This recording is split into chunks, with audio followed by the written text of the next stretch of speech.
പിണറായി സർക്കാരിന് അകത്തുനിന്നും പുറത്തുനിന്നും ഭീഷണികൾ ഏറെയാണ്. ഈ ഭീഷണി ഓർക്കുന്നില്ലേ? ഈ മാസം 18-ാം തീയതി നിയമസഭാ മന്ദിരം, അതായത് സെക്രട്ടേറിയറ്റ് മന്ദിരം വളയാൻ വേണ്ടി പോവുകയാണ്. മഹിളകൾ സെക്രട്ടേറിയറ്റ് വളയാൻ വേണ്ടി പോവുകയാണ്. ജീവിക്കുന്നതിന് വേണ്ടി കേരളത്തിലെ മഹിളകൾ രംഗത്തേക്ക് വരും. അവിടെ നിന്നൊരു പുതിയ സമരമുഖം കേരളത്തിൽ ആരംഭിക്കും. പറഞ്ഞത് എൻ രാധാകൃഷ്ണൻ ആണെങ്കിലും ഇതൊരു ഉണ്ടയില്ല വെടിയല്ല കേട്ടോ. എന്തൊക്കെയോ നടക്കാൻ സാധ്യതയുണ്ട്. സ്വയം സേവികമാർ അനന്തപുരിയിലേക്ക് വണ്ടി കയറി കഴിഞ്ഞു.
സ്വയം സേവിക തന്നെയാണല്ലോ സെൽഫി.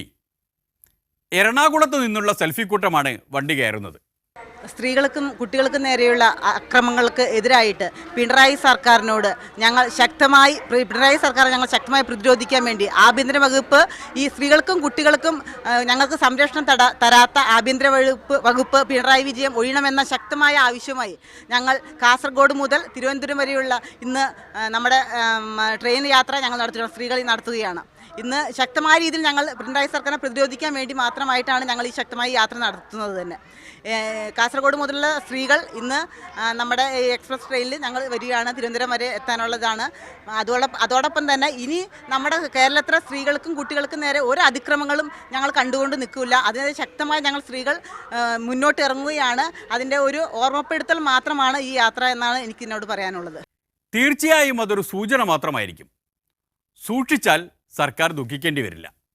ഞങ്ങൾ സൂചന ആയിട്ടാണ് നാളെ സെക്രട്ടേറിയറ്റ് വളയാൻ പോകുന്നത്. ഇത് വെറും ഒരു സൂചന, ഒരു ടെസ്റ്റ് ഡോസ് മാത്രമാണ്.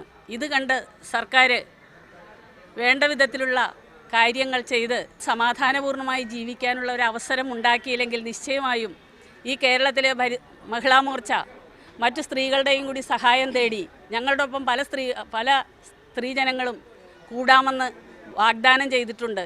ഞങ്ങൾ ഗംഭീരമായിട്ട് ഈ സർക്കാരിനെ എതിർക്കാൻ സർവ്വശക്തിയും ഉപയോഗിച്ച് എതിർക്കുമെന്ന് ഞങ്ങൾ ദൃഢപ്രതിജ്ഞ ചെയ്തുകൊണ്ടാണ് നാളെ സെക്രട്ടേറിയറ്റ് വളയുന്നത്. ആ എതിർപ്പ് എങ്ങനെയായിരിക്കുമെന്നും പ്രക്ഷോഭത്തിൻ്റെ രൂപം എന്തായിരിക്കുമെന്നുമൊക്കെ നേരത്തെ തീരുമാനിച്ചു വെച്ചിട്ടുണ്ട്. യുദ്ധപ്രഖ്യാപനം നേരത്തെ കഴിഞ്ഞതാണ്. ഞങ്ങൾ ഇറങ്ങും ഈ തെരുവിലേക്ക്.